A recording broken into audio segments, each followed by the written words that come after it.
Hi అండి అందరికీ. ఇవాళ ఆలు దమ్ బిర్యానీ చేసేసుకుందాం. ఎప్పుడు ఒకేలా బిర్యానీ ఎందుకండి, అప్పుడప్పుడు వెరైటీగా చేసుకుందామని ఆలోచించేసి ఆలుతోటి చేద్దామని చేశానండి. ఆలు, పచ్చిమిర్చి, ఆనియన్స్, లవంగాలు అన్ని బిర్యానీకి సంబంధించినవన్నీ ఉంటే చాలు. మనం ఇంట్లో వాడుకునే రైస్ తోటి చేసేసుకోవచ్చు. ఆలు సింపుల్గా వెరైటీగా కొంచెం శ్రద్ధగా చేసుకుంటే ఒక 20 మినిట్స్లో అయిపోతుందండి ఆలు దమ్ బిర్యానీ. పెరుగు ఇవన్నీ ఉంటే చాలు. జీలకర్ర పొడి కొంచెం వేస్తే టేస్టీగా ఉంటుందని జీలకర్ర పొడి కూడా వేసాను. బాగుంది, మీరు ట్రై చేయండి.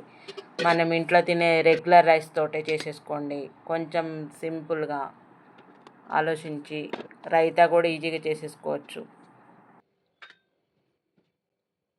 చాలా టేస్టీగా ఉంది, మీరు కూడా చేసుకోండి. అంతే, నా ఛానల్ సబ్స్క్రైబ్ చేసుకోండి, లైక్ చేయండి, కామెంట్ చేయండి. ఎయిట్లో మీ నాగలక్ష్మి.